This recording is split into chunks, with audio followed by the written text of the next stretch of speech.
отцы, воины подразделений теробороны. Сегодня мы осветили храм в честь преподобного Сергия Радонежского, игумена земли русской. И совершили это освящение на второй день после празднования иконы Божьей Матери Казанской и Дня народного единства. Вчера вместе с губернатором Белгородской области Вячеславом Владимировичем мы открывали павильон, посвященный нашей Белгородской области, на выставке международной «Россия», которая открылась в День народного единства. И начали мы свой рассказ о Святом Белогории с Прохоровского сражения, о его значении в истории нашей страны, в истории Великой Отечественной войны и в истории Второй мировой войны. Сегодня в условиях проведения специальной военной операции, фактически уже сейчас идет полномасштабная война,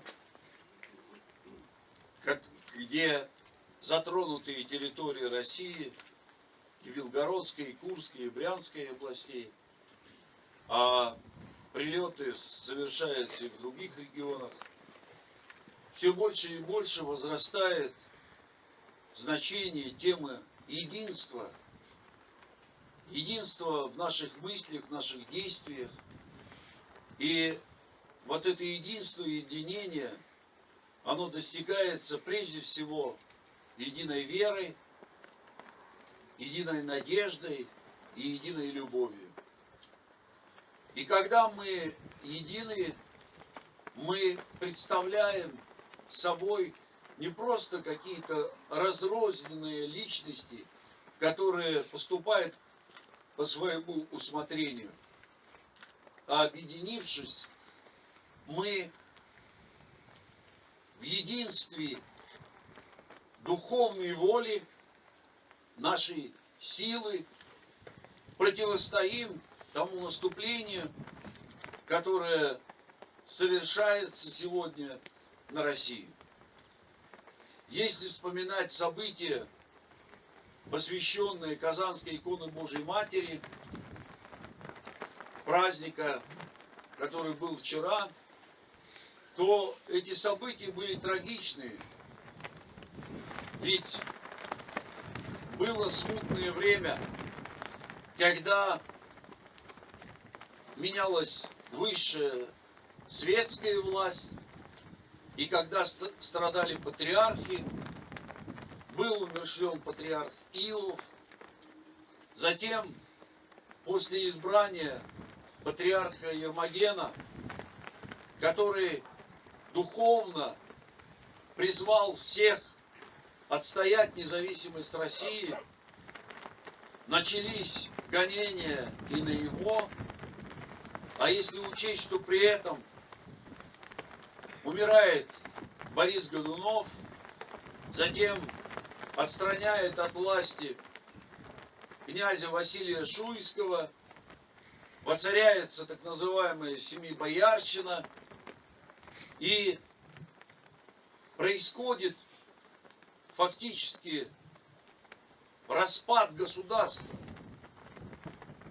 В этот момент, движимые единой верой во Христа, народ объединяется, и патриарх Ермоген, когда он еще был митрополитом Казанским, благословляет икону Божьей Матери Казанской ополчению, сформированную князем Дмитрием Пожарским и старостой Кузьмой Мининым.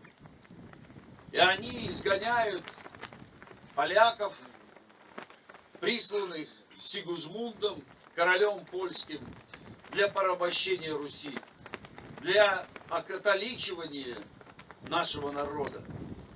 Все это происходит 400 лет назад, даже больше, 410 лет назад. Но уже в 1613 году собирается собор и восстанавливается законная власть на Руси, династия Романовых приходит к власти и благословляется на царствование.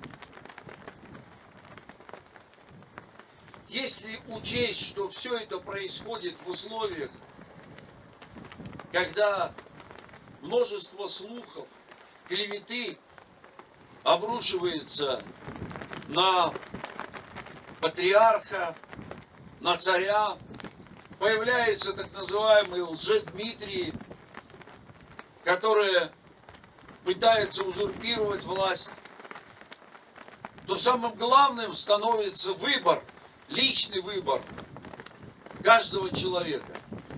Как и сегодня, одни выбирают отъезд из России из-за трудностей, которые встали, а другие идут на поле сражения. И вот этот выбор, он совершается в душе каждого. Сегодня мы осветили храм в честь преподобного Сергия Радонежского, который часто повторяю: любовью и единением спасемся, то есть спасем себя. И я также вам желаю, чтобы мы объединились духовно, чтобы любовь изгнала страх из сердец. И очень рад, что храм святителя Николая, построенный Сергеем Николаевичем Поповым, он стал местом единения. И сегодня, освящая звонницу колокольную, мы молимся, чтобы колокол каждый раз призывал к молитве, каждый раз пробуждал самые лучшие чувствования в каждом из вас. И Господь давал бы вам силы, духовную и физическую крепость для исполнения священного долга защиты Отечества, и милость Божия всегда была с вами. Я передаю слово епископу Валуйскому Саве.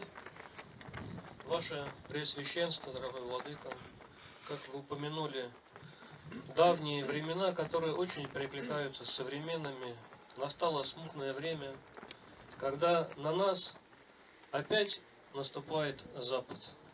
И сегодня особенно актуально наше вместе собрание, потому что, к сожалению, эта война стала для православной церкви священной. Потому что на Украине сейчас отбираются православные монастыри, православные храмы. И эта сила, которая идет, наступает на Россию, она не желает нам добра. Она желает забрать у нас наше сердце, нашу веру и наши духовные ценности. И мы воюем не против славянских народов, а против тех сил, которые используют их для того, чтобы мы враждовали. Поэтому сегодня организовываются вот эти отряды, которые не только защищают нашу Родину, но защищают также нашу землю, нашу веру и наши ценности духовные, какие мы переняли от наших отцов и от наших предков.